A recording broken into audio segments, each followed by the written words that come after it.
Broadcasting from the business capital of the world, this is the Podcast Business News Network. We are excited to have Linda M. Held joining us here. She's a coach and spiritual advisor.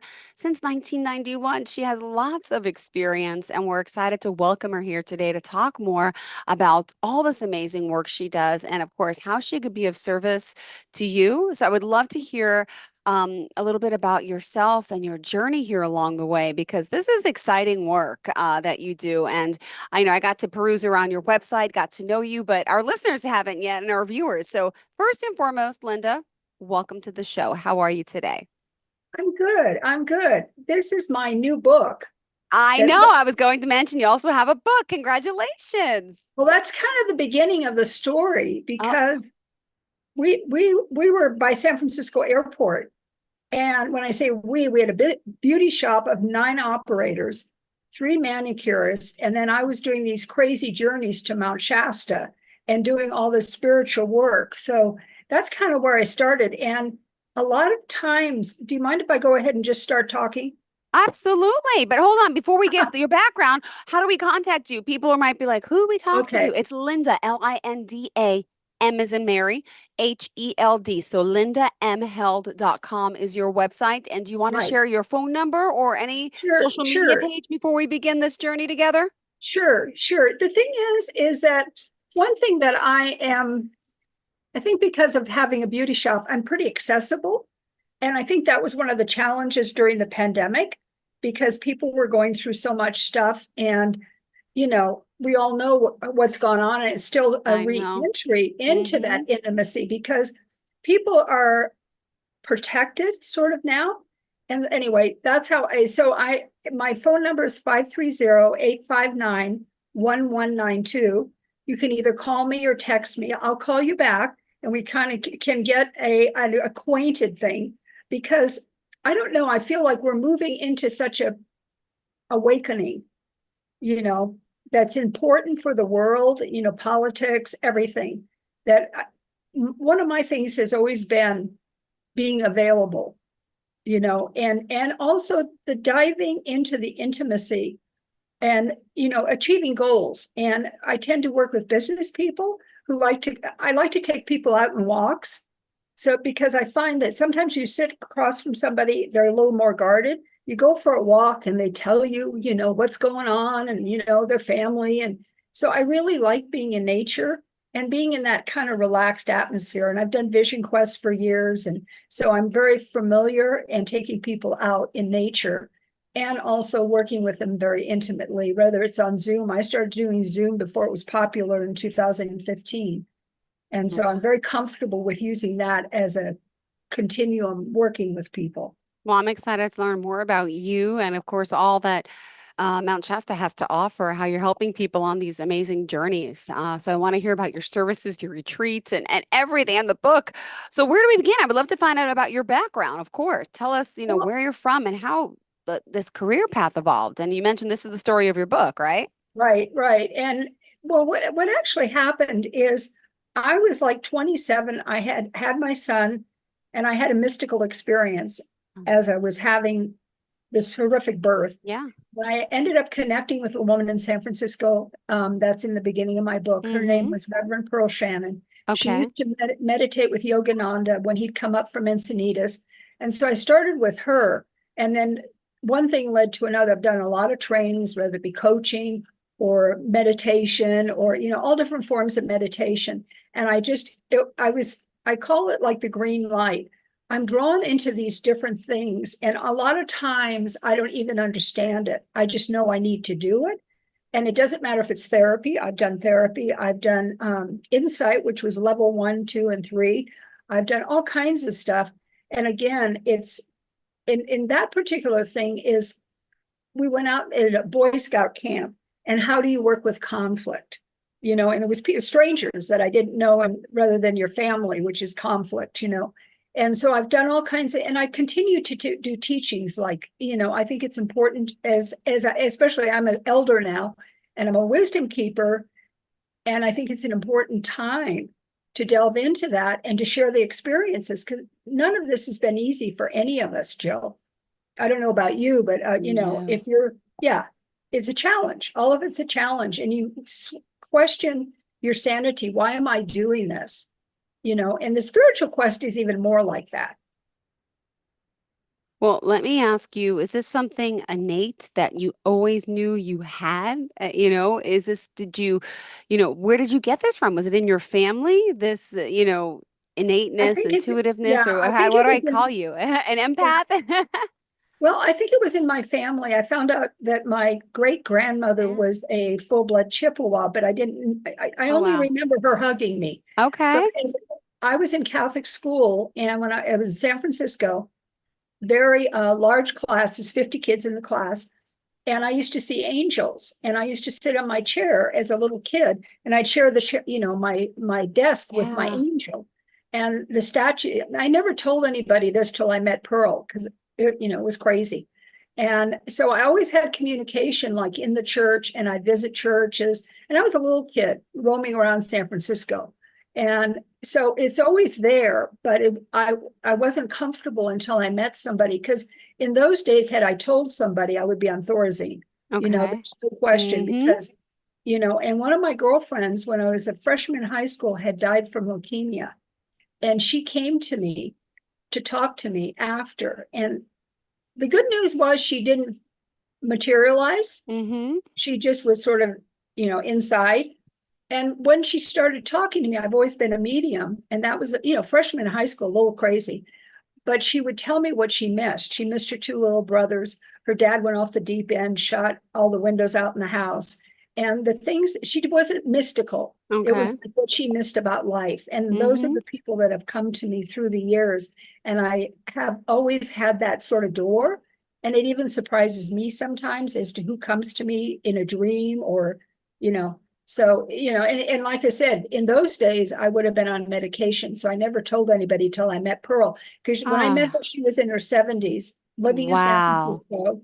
And she had been a spiritualist since she was 12. So she had always been a medium. So it wasn't crazy. And her husband owned one of the largest mortuaries in San Francisco. Kind of an odd thing. But, she had done it her whole life. So I was really lucky to run into her. I wasn't with her all that long, but at least there was a camaraderie there. And, she was a storyteller. I'm a storyteller. Obviously, Mm-hmm. I'm not shy about talking, but she would tell these stories. And I remember sitting there, I was 27, and they were weird to me. But then as life has gone on, the stories have happened to me. Some of Mm-hmm. the not so pretty stories. Well, let me ask you, about these specific things you're doing because there's a lot to it. I don't know where you want to start with your coaching and the types of things you're helping people with. Also, psychic Yeah, reading. So, do I call you a psychic? Do I call you an empath? What do you prefer to be called? all of those. All right. Well, A medium, a psychic, well, you do hypnotherapy. I You do do. I spiritual do. guidance, Right. massage, I clearings. don't advertise a lot of my massage because again, we're really intimate. And I've Mm-hmm. had people from Japan, which is always sort of funny to me because I don't speak Japanese, but I will do, they'll have an interpreter. And if I've done a reading for them, and then it includes a massage as part of the deal, not always, because personally, I'm kind of picky who I touch. And because there's so much comes up. And when I first started doing hands-on, because Pearl only did auric healing, and I Okay. was licensed to go into hospitals. And in those days, you didn't touch. And you get a lot of information. And so when you start touching, I'd have, spirits show up. I'd say, are you aware of your guardian angel? Yeah, she's Yeah. gone, she's this. Or 1 month, I had 3 different people when I did readings that each one of their children had committed suicide. And what's the likelihood of that? Because I said, there's somebody here, I don't know who it is. And then, they describe him and they say, oh, that's my son, or. So, again, it's very intimate, whatever it is. Wow. And they have to trust me, and I have to feel comfortable with them to feel open enough to be able to talk that openly. I'm obviously comfortable with you, Jill. Well, thank you. I feel comfortable with you too. I mean, just, I got to peek around and learn a little bit about you, but the clearly you have such amazing wisdom, as I call it, and that's what you're doing. You're helping so many people. Even I was reading about the Vision Quest. There's so much that you do to help people. And hold on, by the way, the book, you never told us the name of it. Is it Okay. It's Unexpected unexpected. Adventures in Shamanism? Yes. And then it's the next part is, which I love, is a suburban mom's journey on the red road. Because when I started this, and when this is most of it is pertaining to when I'd, leave the wilderness and then I go back to our salon, and we had people that were very mainstream. It was like sort of like a Beverly Hills area. Mm-hmm. And so I was doing the duality and being in PTA and being in women's support groups and doing that and still being out with these Indians out in the middle of nowhere, thinking, oh my God, what am I doing here? But then I moved up here in 1998 full time. Oh my goodness. What a So, story. 'Cause I'm looking at the book cover on the website, so I got to see it there. oh, good. And you mentioned you chose to follow your intuition, which you called green light, right? And you were guiding so many. This is amazing. The wilderness leadership, even recovery. As a single mother of two sons, I have a 7 and 9-year-old right now. Could I ask about your children? Well, it's very interesting because they were always included. And now, okay, a lot of times I think you'd think, well, this and that. I was really into education. My one son's a dentist, very successful, very mainstream. My other son's an engineer, and he has a big job at Meta now and Facebook, and they've Okay. always been very mainstream. And yet, on the other hand, and they're wonderful husbands. There was, yeah, when you have these challenges, and I had Mhm. challenges getting a divorce, it was really important to me to take my kids out in the wilderness, and Yeah. they were part of my vision quest. Sometimes reluctantly, they go, "Oh, mom," but but also I was very much into education and really showing up. And both of my sons show up for their wives, show up for their jobs. I mean, very seriously, and also give to the community. They do. I'll volunteer. My son and his wife, they're both dentists, and they've gone over to Cambodia and orphanages to help with dentistry. So, I'm very proud of that, because if you meet me, you think, well, they're not, she's not mainstream, but I was always very active, like I said, in PTA. When you have kids, Wow. how do you not do? I mean, I like being a part of stuff like that. Yeah, me too. I'm in the I thick of it know. now.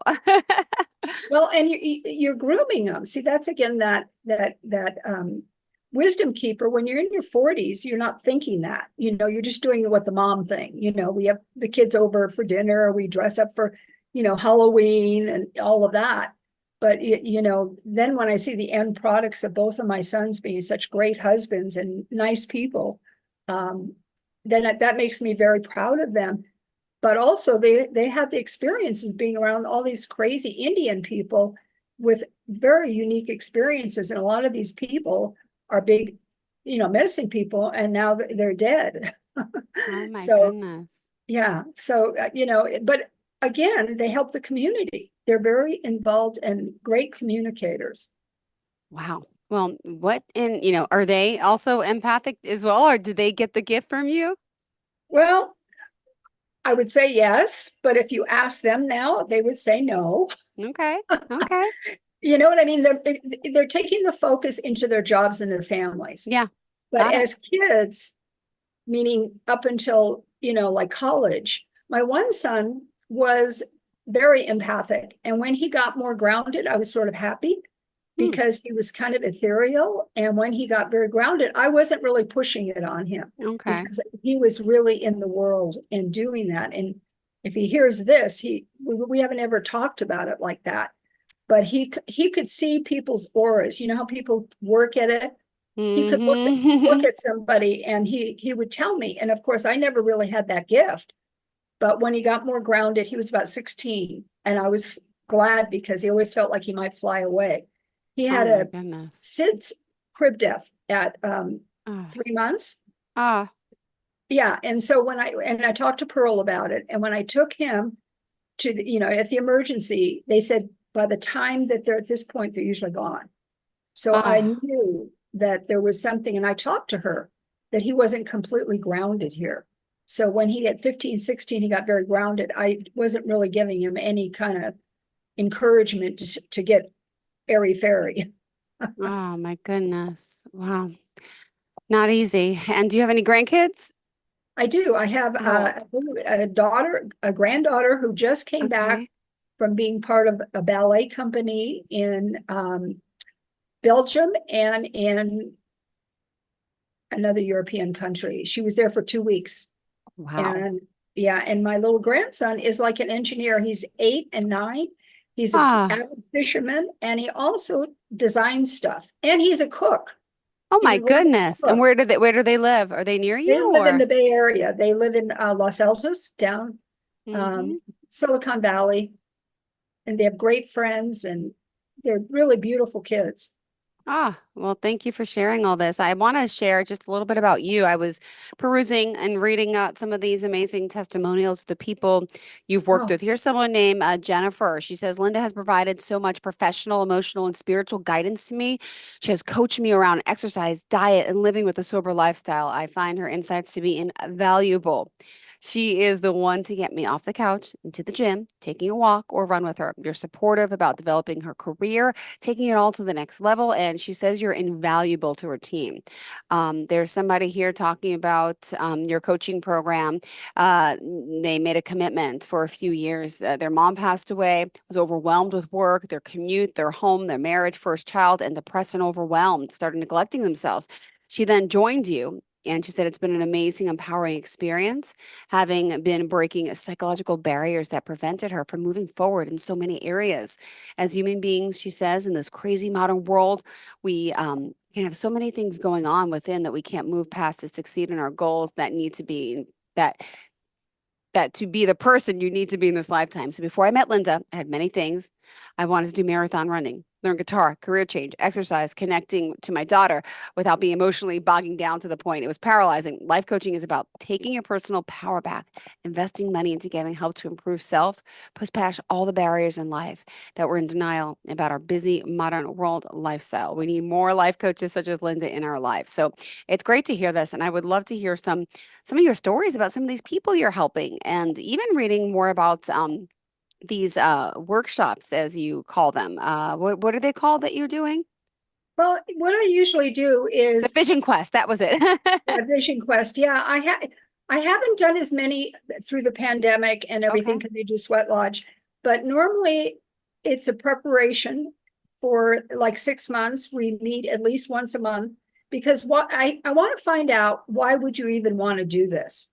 And I was going to do a short one recently, and I was requiring that people check in with me at least twice ahead of time. Mhm. Because if I'm going to support you, I want to know, where are we going with this? Yeah. But what ends up happening very often, and they're always surprised, that is childhood issues come up.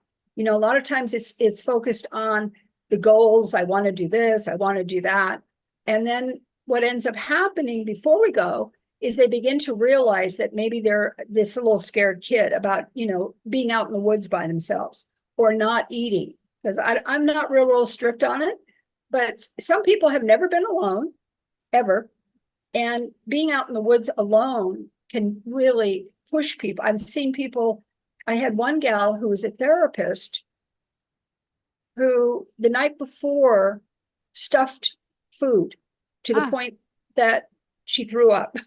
wow. But what I didn't realize is she was Hmm. afraid of going out, Yeah. and being alone, and it makes sense, but that's why I kind of get inside everybody and find that out, because I'm always surprised as to what comes up for people, because it's a process. Yeah. And the end, and what's more interesting is by the time you do this work ahead of time, or let's say do hypnotherapy or whatever it is, by the time you go out, you're pretty much at peace because you're in the woods and you're sitting down and there's nothing going on, and you can really tune in. And I'm not against sleeping, Yeah. because for me, dream time can be some of the most mystical times, and things Hmm. will come to you. In different vision quests, they don't want you to sleep and they don't want you to do this and don't want you to do that. but I'm not that person. I really want you to go inside and be with yourself Yeah. and be with Mother Nature. And, odd things can come up, but if you do the right preparation, that comes up before you ever go out in the woods. For And sure. then, of course, you integrate it after, because even after, when you come in and you do a sweat lodge and we kind of initiate you back in, Mhm. then there's a digesting period, let's say. I like that digesting period. All right. So, in our last few minutes together, I can't believe it. Well, we still have 8 minutes, 7 minutes left. What else about the work you're doing do you want to share for today? Being that's our first time speaking, I mean, there's still Right. so much more to talk about. The sweat lodge, the retreats. Do you want to share any clients' experiences personally, or anything about this work you're doing? Because it's Well, just, yeah. Well, I find it fascinating. thank you, Jill. I appreciate it. I find it fascinating too. What That's I amazing. found though, and especially through the pandemic, what I found is I like doing a long term. When I say long term, more than 3 months, let's say, at least twice a month, 3 times a month, whatever, on a consistent basis. So we can kind of, go through whatever's coming up, set goals, what's happening. But what I find, and this has been across the board, even when I did coaching programs, is that about 3 months, there's some sort of relief. They're kind of feeling better about themselves. They're not. So I like going longer term. I have a guy that I've worked with since, well, a few of them since 2012. And I like that, okay, we take breaks, but then we come back in and refocus. I've got several people who are like Jennifer was talking, who have gone through sobriety. I support them in it. How do you get beyond that? And what are we going to do now? So I tend to deal with people or coach people long term, because we'll get through, like I said, crises or whatever, whatever it is, and then let's keep going. And what I found with the pandemic, and I wrote about it in my crazy book, it's called Houdini. And what I found is when you get really intimate, and we can close with this, you're kind of like at the next step, and a lot of times they'll pick up their marbles. They go, oh, I can't go any further. And they don't know they're doing it. I know they're doing it because I can tell that there's an intimacy and we can really jump in. So in the last 2 years, I've been really addressing that, because it's really up to me to hold the energy and really explore why they want to escape, because there's always more to do. And when they have that, that is really the time to recommit. Why are you picking up your marbles? Why would that be? What is coming up for you?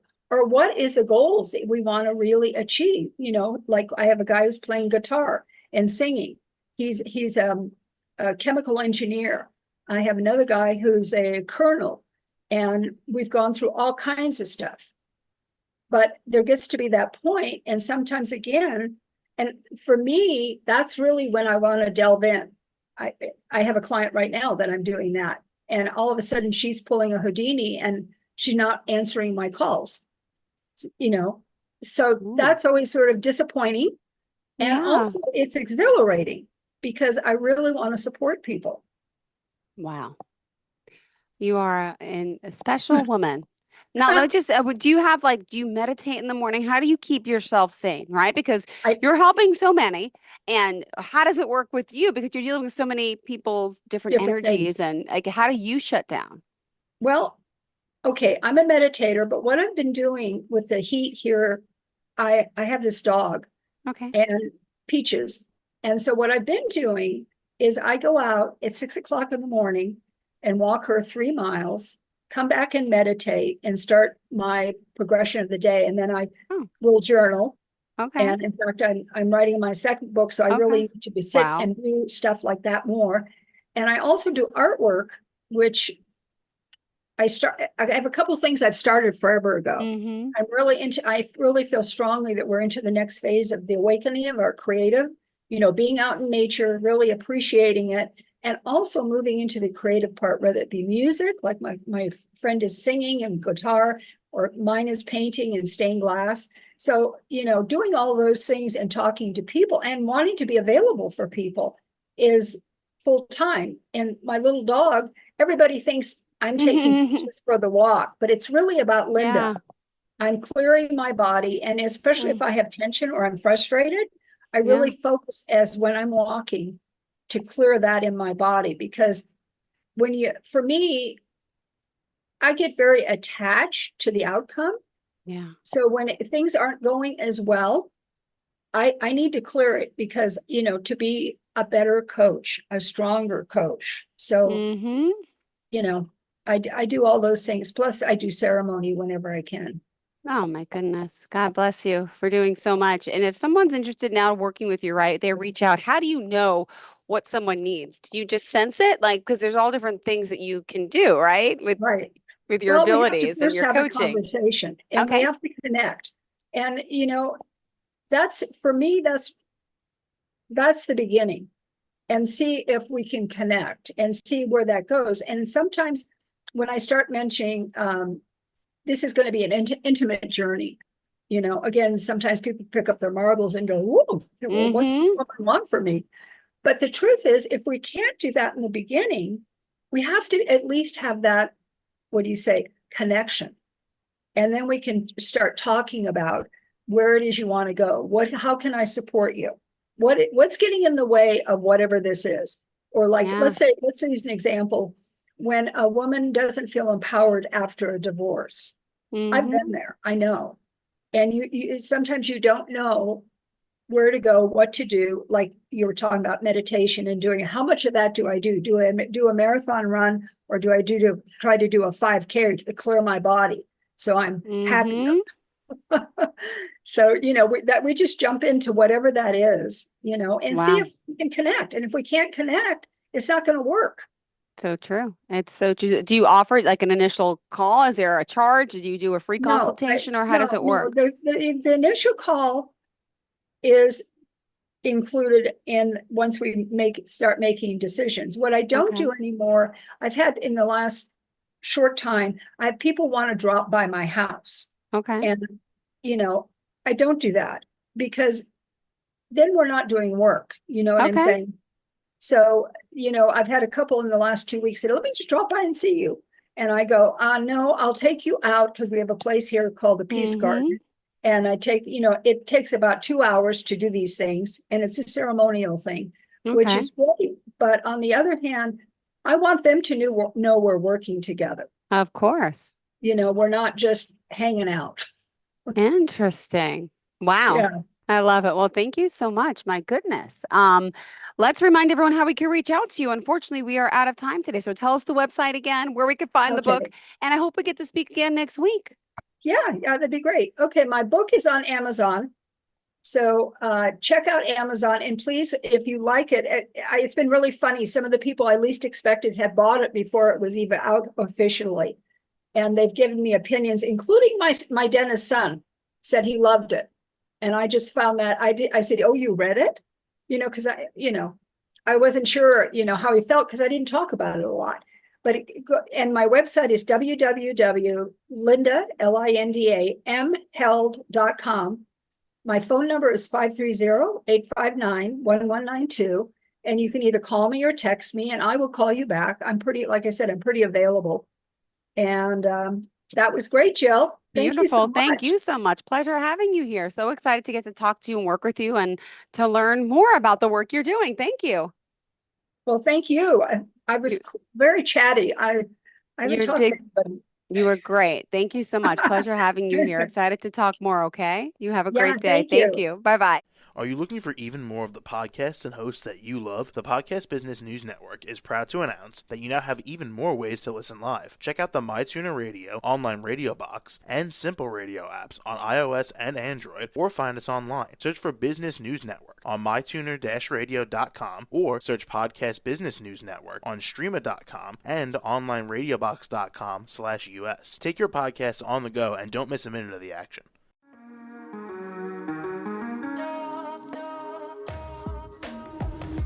Broadcasting from the business capital of the world, this is the Podcast Business News Network.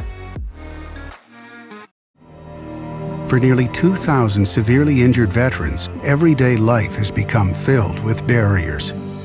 day-to-day simple tasks can become pretty daunting. I have to carry my chair up 2 flights of steps or have somebody do it for me. What scares me the most is just the falling. When I'm struggling with my house, I think, to have that one great barrier just knocked down, it's crucial. Home for Our Troops is a wonderful nonprofit that builds a mortgage-free, fully adaptive, handicap-accessible house. And there's no catch. It'll be our very first home that we've ever owned. This is a game changer. This is where your life begins again. We need you to join us in completing this important mission. Please visit hfotusa.org and help build homes and rebuild lives. Because of you, everything's going to be okay.